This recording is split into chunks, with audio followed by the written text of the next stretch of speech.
Alrighty, folks. I don't know if you can tell by my attire, but it is the holiday season. I don't know if you can tell by Jason's attire, but he's a Scrooge and a Grinch and not participating this year.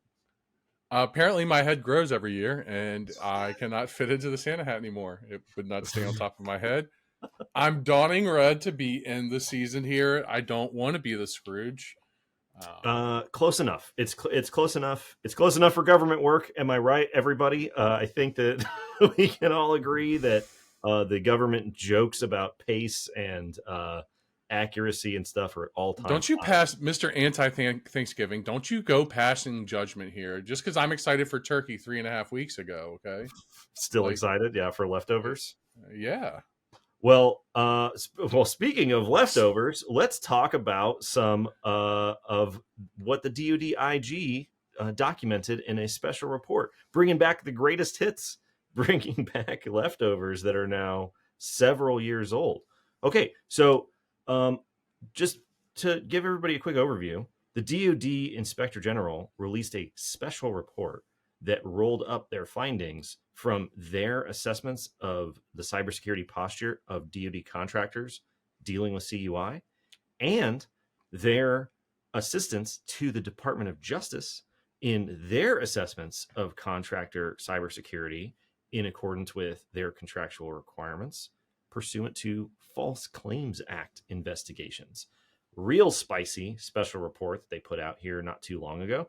And it's just odd to me because several weeks ago, the DoD IG announced a project where they were going to be looking at the accreditation process for CMMC C3PAOs, the organizations that are going to be conducting assessments. And everybody was like, whoa, whoa, whoa, there must be something wrong.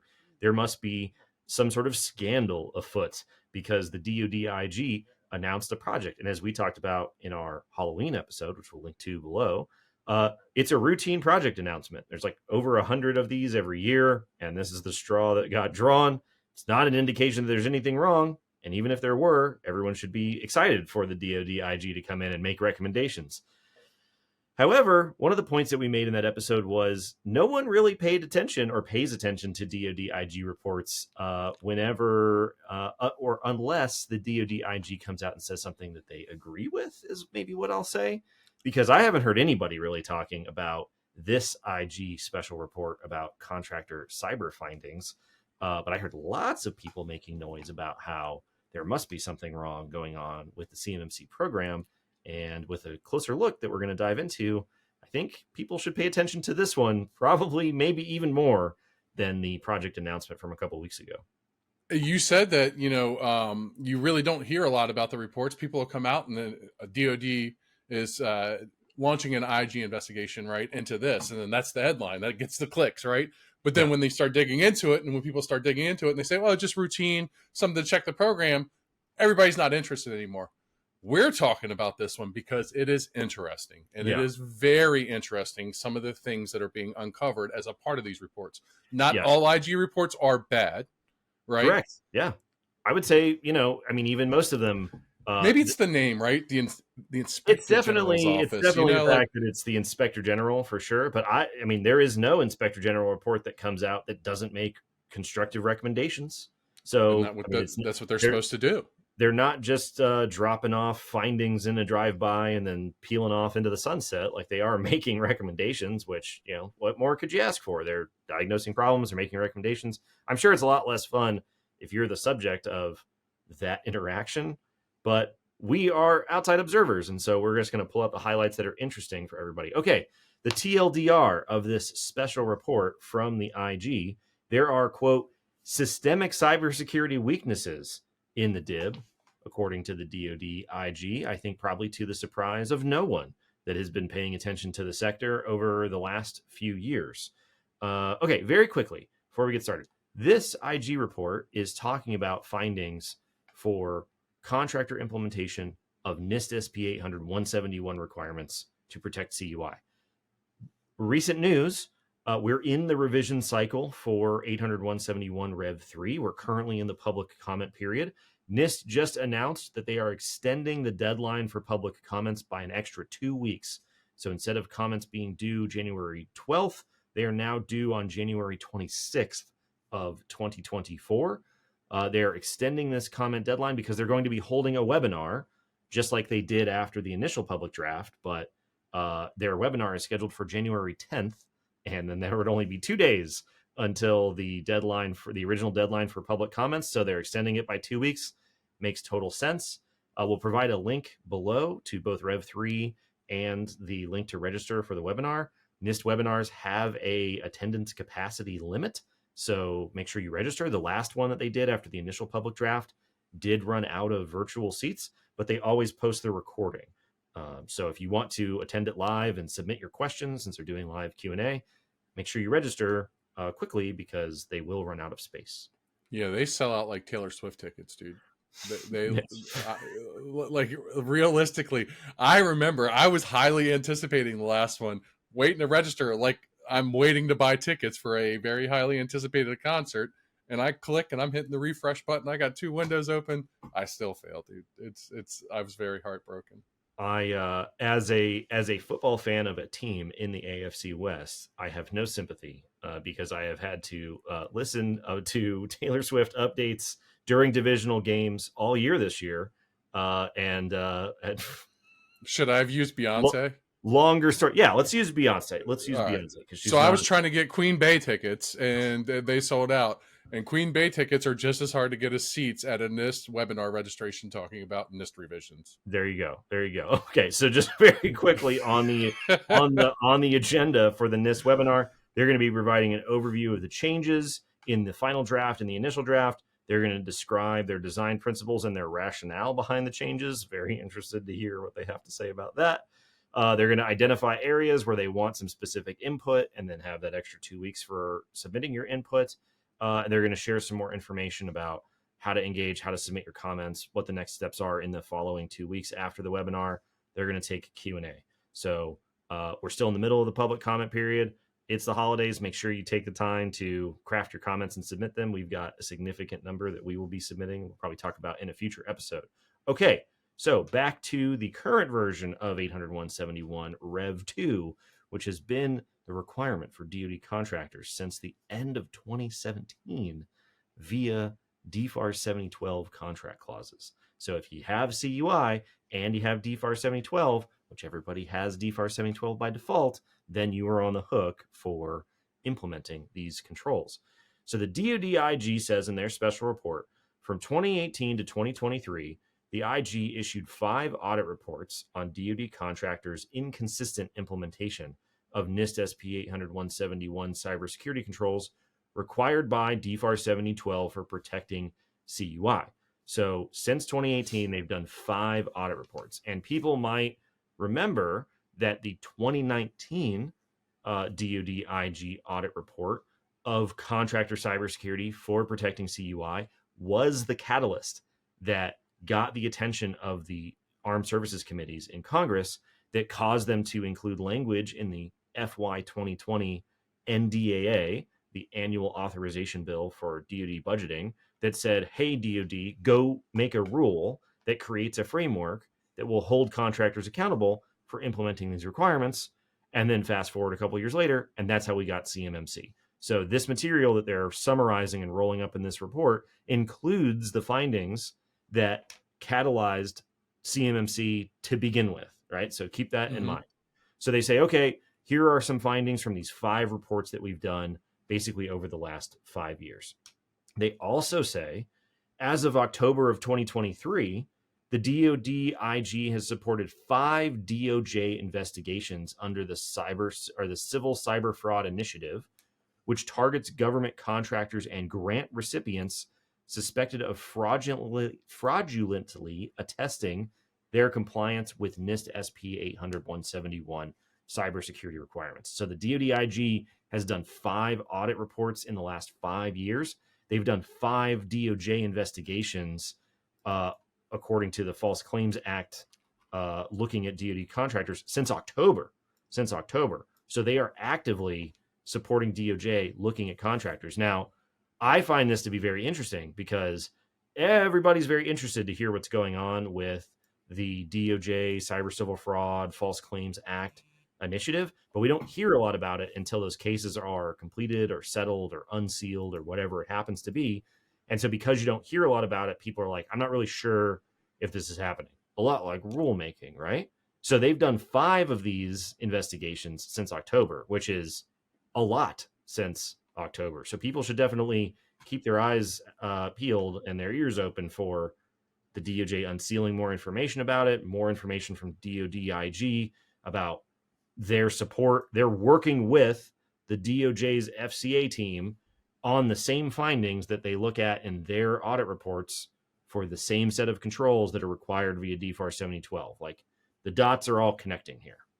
So a couple things. I have a question for you, and then I have a comment to add. Well, I have a comment to add first and the question. First, the comment to add is that 5 audit reports, those are not just 5 assessments of 5 contractors. That is actually the assessment of 29 total DoD contractors. Yeah. And so over these 29 contractors provide services to 12 subunits of the Department of Defense, right? So the DoD is the organization, the sub-O maybe be Missile Defense Agency, things like that, Yeah. right? Yeah. So that's what in that point. Now, for the DOJ investigations, these are where the Department of Justice has been notified of a civil fraud initiative complaint, right? And This now is they're what- going yeah. into and analyze it, right? And these are just 5 separate contractors that have been tagged as, you're not doing the right thing. We're coming in to check to make sure Correct. you're doing the right thing. Yep. Yeah. Yep. Okay. Yeah. So, I mean, which that in and of itself, if the DOD had come out and said, hey, since October, just so you know, we've helped the DOJ evaluate contractor non-compliance with DFARS 7012 and 800-171. We've done that 5 times since October. That would be newsworthy enough. Here, they're like, allow us to show you the findings from all the audit reports that we've done on this subject since 2018 and compare them with the findings that we've had in our support of DOJ false claim investigations and let you know how they overlap. So the line that jumps out as, you know, sort of the overall line of the report, which is not very long compared to some IG reports, they say, we consistently determined that DoD contracting officials did not establish processes to verify that contractors complied with selected NIST SP 800-171 requirements.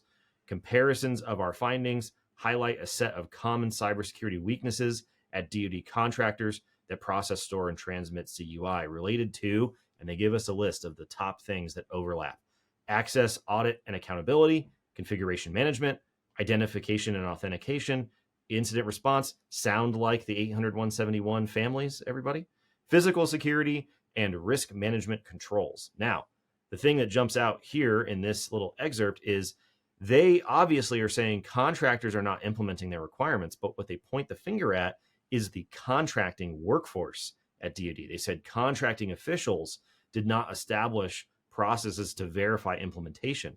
And this is one thing to remember from the 2019 report. It isn't just that DoD contractors don't have the controls implemented. It's more that the DoD contracting workforce doesn't have mechanisms to verify that those things are being implemented. That's what the IG is really pointing to. And that's what the CMMC program is really designed to do. Because now, if a company has a CMMC certification or not, the contracting workforce says you're good or you're not. It ends up being maybe overly binary, maybe overly simplistic, but it is a mechanism that contracting officials can have to verify if they've complied with their requirements. And so it's one of those things. It's a little bit of a subtle addition to the problem. It isn't just that contractors aren't implementing requirements. It's also that the contract workforce doesn't have a mechanism to verify implementation. And in the eyes of the DoD, and pursuant to the recommendations of the IG and the requirements of the Armed Services Committees, CMMC solves for that thing, gives you a mechanism, gives you some assurance that things are being implemented.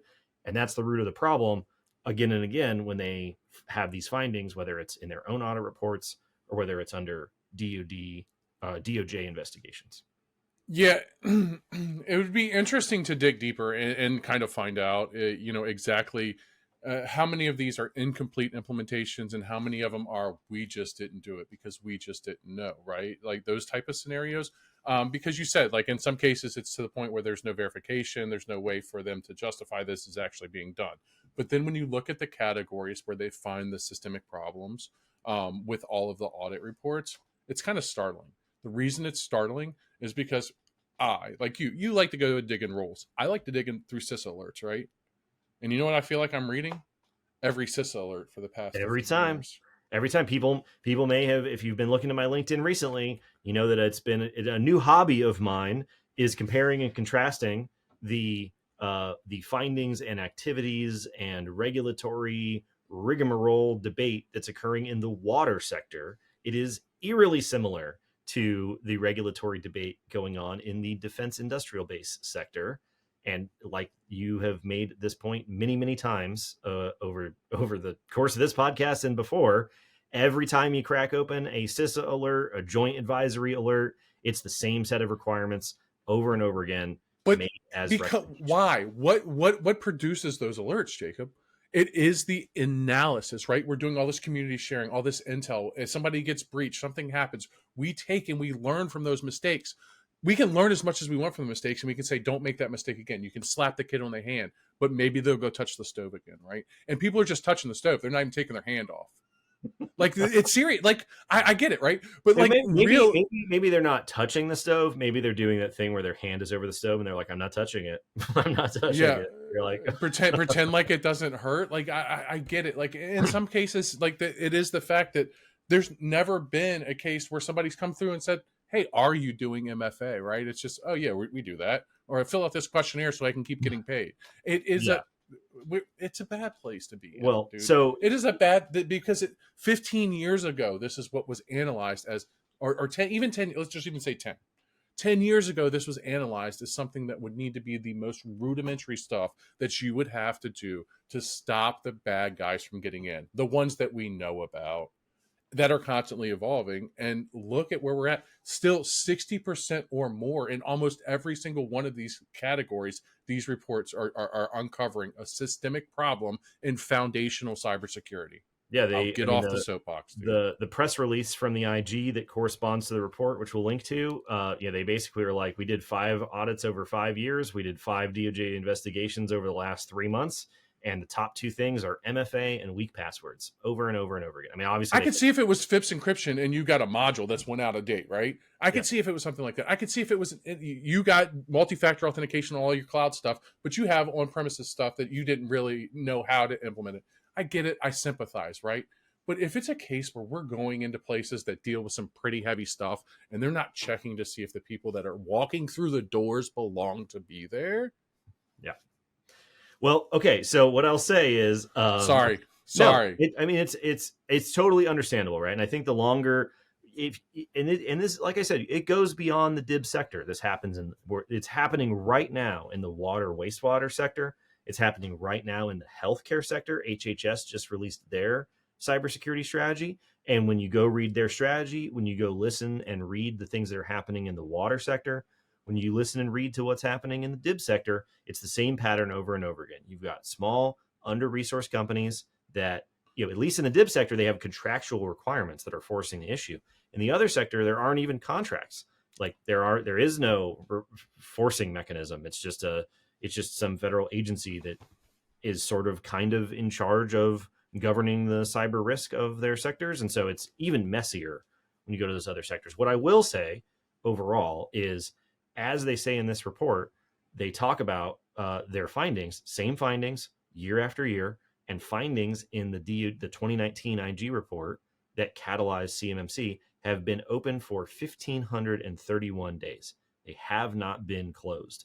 And so whether you agree with CMMC or not, whether you sympathize with the DIB or not, whether you have a broad understanding of the various dynamics that cause companies to comply or not comply, good or bad, or whatever your judgment happens to be, the fact of the matter is, at the end of the day, the controls aren't implemented. The controls have been documented for over 1,500 days, and they're still not implemented. And that leads to the fact that that's why CMMC is still a thing that's happening, right? Even though it's gone through the rulemaking process and it's so long and everybody's frustrated. Where is it at? The slow steamroller of CMMC is still trucking forward no matter what, because the findings are still open. As I've said a couple times, it would be a different story if the DoD IG said, hey, we found all these bad findings several years ago and things are getting remarkably better. They're not. And they're not. So the baseline is not changing. The needle is not moving. And so that forces programs like CMMC to go into effect. And when you force regulations to go into effect, there's all sorts of unsavory trade-offs and imprecise byproducts. And, what about this and what about that? There's just it's a huge mess that occurs. But unless these findings change organically on their own, like maybe DHS and CISA believe can happen, then what is the agency going to do, right? And they're going to rely on regulations. So I think people should check out the report. If you're not going to read the 5 individual DoD IG reports over the last 5 years, this is a nice summary. The press release gives a nice perspective from the DoD IG on why they're doing it and what they found. It's also very interesting to hear how closely the DoD is working with the DOJ in terms of pursuing contractors under the False Claims Act. And it's very interesting to hear them heavily reference the IG report from 2019 that led to CMMC. Very timely in multiple ways, very short read, very interesting. And what peculiar timing ahead of the CMMC rule being released and citing references and people submitting comments and things like that. I don't know, call me crazy. It just seems odd that the DoD would roll up a summary of the last 5 years of findings for the requirements that are going to be assessed by CMMC and say, hey, the original reason you started this program, yeah, we still need it.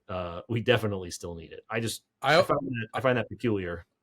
What, when somebody asks you, what evidence do you have that CMMC is needed? I like it when that evidence that I present is sometimes less than a week old, right? Like the ink's not even dry on this PDF, I feel like, right? Like, so yeah. So, I mean, it's like I said, judgment aside, your opinion aside, what your view of CMMC is aside, the controls are not being implemented. And so it doesn't take much to understand why the DoD doubled down on CMMC at the end of 2021.